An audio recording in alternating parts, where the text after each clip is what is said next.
Hello my dears, ഇന്ന് നമുക്ക് വളരെ പെട്ടെന്ന് തയ്യാറാക്കാൻ പറ്റിയ ഒരു മുട്ട റോസ്റ്റ് നോക്കാം. നമ്മൾ ബാച്ചിലേഴ്സിനും ഒക്കെ നമുക്ക് പെട്ടെന്ന് തന്നെ ഉണ്ടാക്കിയെടുക്കാൻ പറ്റിയ ഒരു മുട്ട റോസ്റ്റാണ്. സമയമൊന്നും അധികം എടുക്കത്തില്ല, പെട്ടെന്ന് തന്നെ ചെയ്യാം. അപ്പോൾ നമുക്ക് വീഡിയോയിലേക്ക് പോവാം.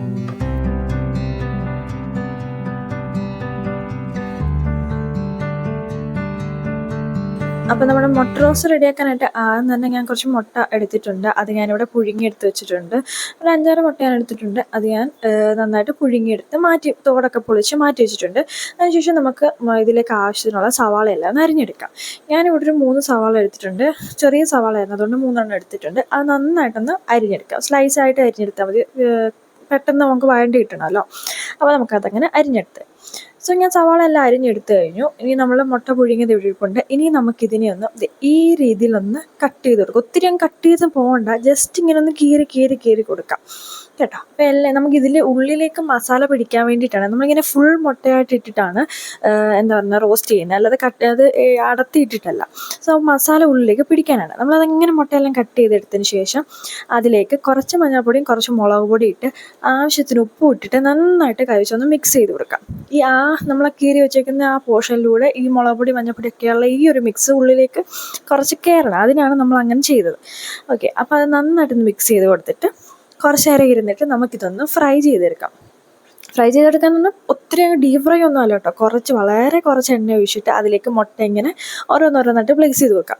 പക്ഷേ ഇങ്ങനെ ഫ്രൈ ചെയ്യുമ്പോൾ ശ്രദ്ധിക്കേണ്ട കാര്യം എന്ന് പറഞ്ഞാൽ, ഇങ്ങനെ എന്തെങ്കിലും ഒരു അടപ്പ് എന്തെങ്കിലും വെച്ചിട്ട് ഇങ്ങനെ അടച്ചു വെച്ചേക്കണം. അല്ലെന്നുണ്ടെങ്കിൽ ഇതിങ്ങനെ പൊട്ടിത്തെറിക്കാനായിട്ടുള്ള സാധ്യതയുണ്ട്. കാരണം അത് മുട്ട നമ്മൾ ഫ്രൈ ചെയ്യുന്ന ആ രീതിയിലാണ് ചെയ്യുന്നത്. നേരത്തെ മുട്ട ബജ്ജി ഉണ്ടാക്കിയ സമയത്ത് ഞാൻ പറഞ്ഞിട്ടുണ്ടായിരുന്നു. സോ ഈ രീതിയിലൊന്ന് അടച്ച് വെച്ചിട്ട് കാണാം. ഇല്ലെന്നുണ്ടെങ്കിൽ ഇവിടെ എല്ലാം നമ്മൾ മേത്തും അല്ലെങ്കിൽ ആ കൗണ്ടർ ടോപ്പിലെല്ലാം വീഴാനായിട്ട് സാധ്യതയുണ്ട്. അപ്പോൾ അത് ഈ രീതിയിലൊന്ന് ഫ്രൈ ചെയ്തെടുക്കാം. ഇനിയിപ്പോൾ ഫ്രൈ ചെയ്തെടുക്കാൻ സമയമില്ലെന്നുണ്ടെങ്കിൽ അങ്ങനെ ചെയ്യേണ്ട ആവശ്യമില്ല കേട്ടോ, അല്ലാതെ നമുക്ക് ചെയ്യാം. അപ്പോൾ നമ്മളെ മുട്ടയെല്ലാം നമ്മളിങ്ങനെ ഫ്രൈ ചെയ്തെടുത്തിട്ടുണ്ട്. ഇനി ആ എണ്ണയിലേക്ക് തന്നെ നമ്മൾ അരിഞ്ഞു വെച്ചിരിക്കുന്ന സവാള അത് നമുക്ക് ഇട്ട് കൊടുക്കാം. ഇത് തന്നെ നമുക്ക് വഴറ്റിയെടുക്കാം. അങ്ങനെ കുറച്ച് എണ്ണയുടെ ആവശ്യമുള്ളൂ, ഒത്തിരി ഒന്നും വേണ്ട. ഇനി നമുക്കിതിലേക്ക് ഇനി ചടപടാൻ നമുക്ക് കാര്യങ്ങൾ ചെയ്യാം. പെട്ടെന്ന് തന്നെ നമുക്ക് ചെയ്തെടുക്കാൻ പറ്റും കേട്ടോ. നമ്മൾ സവാള അതിലേക്ക് ഇട്ട് കൊടുത്തു. ഞാനിവിടെ 2 പച്ചമുളക് എടുത്തിട്ടുണ്ട്. 2 പച്ചമുളക് അരിഞ്ഞതും അതിലേക്ക് ഇട്ടിട്ട് നന്നായിട്ടൊന്ന് മിക്സ് ചെയ്ത് കൊടുക്കാം.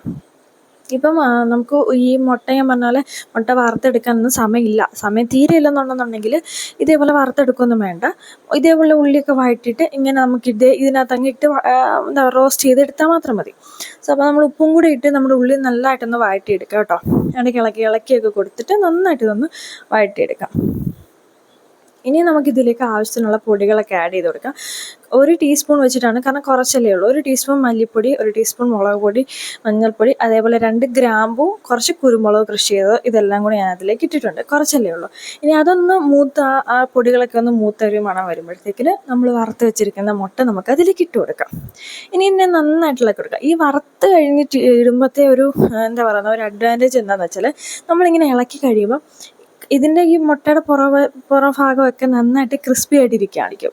അപ്പം ഇതിങ്ങനെ ഉടഞ്ഞു പോകത്തില്ല. നമ്മളിങ്ങനെ ഇളക്കിയാലും കുഴപ്പമൊന്നുമില്ല, എത്ര നന്നായിട്ട് ഇളക്കിയാലും കുഴപ്പമില്ല. അതല്ലാത്ത രീതിയിൽ നമ്മൾ ഫ്രൈ ചെയ്യാതെ മുട്ട ഇങ്ങനെ ഇടുകയാണെന്നുണ്ടെങ്കിൽ നമുക്കിങ്ങനെ ഇളക്കാൻ കുറച്ച് ബുദ്ധിമുട്ടായിരിക്കും. കാരണം അപ്പോഴത്തേക്കിനും അതിങ്ങനെ ഉടഞ്ഞു പോകും മുട്ട. അതിൻ്റെ ആ ഇതൊക്കെ ഉടഞ്ഞു പോകാൻ സാധ്യതയുണ്ട്. സോ ഫ്രൈ ചെയ്തിട്ടിടുമ്പോൾ അങ്ങനെ ഉടയത്തേയില്ല. ഇനി അതിലേക്ക് നമ്മളത് ഏകദേശം സെറ്റായി കഴിയുമ്പോഴത്തേക്കിന് നമ്മൾ കുറച്ച് കറിവേപ്പിലയും കൂടി ഇട്ട് കഴിഞ്ഞാൽ നമ്മുടെ അടിപൊളി മുട്ട റോസ്റ്റ് ചെയ്യാൻ ഇങ്ങനെ ഒരു മീഡിയം ടു ലോ ഫ്ലെയിമിൽ ഇട്ടിട്ട് ഇങ്ങനെ റോസ്റ്റ് ചെയ്തെടുക്കുക. ഇതിൽ നിന്ന് ഇത്രയും എണ്ണയിൽ കിടന്ന് മാത്രം നമ്മുടെ ഉള്ളി നന്നായിട്ട് മൊരിഞ്ഞ് വരണം. അതാണ് ഇതിൻ്റെ ഒരു പാകം എന്ന് പറയുന്നത്. വേറെ ഒന്നും ചെയ്യേണ്ട, അടച്ചു വെക്കൊന്നും വേണ്ട. ഇങ്ങനെ ഉള്ളി നന്നായിട്ട് ഒരു ബ്രൗൺ കളർ പോലെ ആയി വരുന്നില്ലേ, ഇതാണ് ഇതിൻ്റെ കറക്റ്റ് പാകം. അപ്പോൾ നമ്മുടെ അടിപൊളി മുട്ട റോസ്റ്റ് ഇവിടെ റെഡിയായി. വളരെ സിമ്പിളാണ്. അപ്പോൾ എല്ലാവരും ഒന്ന് ട്രൈ ചെയ്ത് നോക്കുക. വീഡിയോ ഇഷ്ടപ്പെട്ടാൽ നിങ്ങൾ ലൈക്ക് ചെയ്യാനും ഷെയർ ചെയ്യാനും അതുപോലെ ചാനൽ സബ്സ്ക്രൈബ് ചെയ്ത് സപ്പോർട്ട് ചെയ്യാനും മറക്കരുത് കേട്ടോ. നമുക്ക് വളരെ സിമ്പിളായിട്ട് പെട്ടെന്ന് തന്നെ ചെയ്യാം. ചോറിൻ്റെ കൂടെ കഴിക്കാൻ പറ്റും. അതേപോലെ നമുക്ക് നെയ്ച്ചോറൊക്കെ അതിൻ്റെ കൂടെ കഴിക്കാൻ പറ്റും. ചപ്പാത്തിയുടെ കൂടെ കഴിക്കാൻ പറ്റും. അപ്പത്തിൻ്റെ കൂടെ കഴിക്കാൻ പറ്റും. ഒക്കെ കഴിക്കാൻ പറ്റും. പിന്നെ ഈ വർക്ക് ചെയ്യുന്ന ആൾക്കാർക്കൊക്കെ വീട്ടിലെത്തിയിട്ട് ഒരുപാട് സമയമെടുത്ത് കൂട്ടാനൊക്കെ ഉണ്ടാക്കാനായിട്ട് ടൈമില്ലെന്നുണ്ടെങ്കിൽ ഇതേപോലെ നമുക്ക് പെട്ടെന്ന് ഉണ്ടാക്കിയെടുക്കാൻ പറ്റിയൊരു മുട്ട റോസ്റ്റാണ് കേട്ടോ. അപ്പോൾ എല്ലാവരും ട്രൈ ചെയ്യണേ.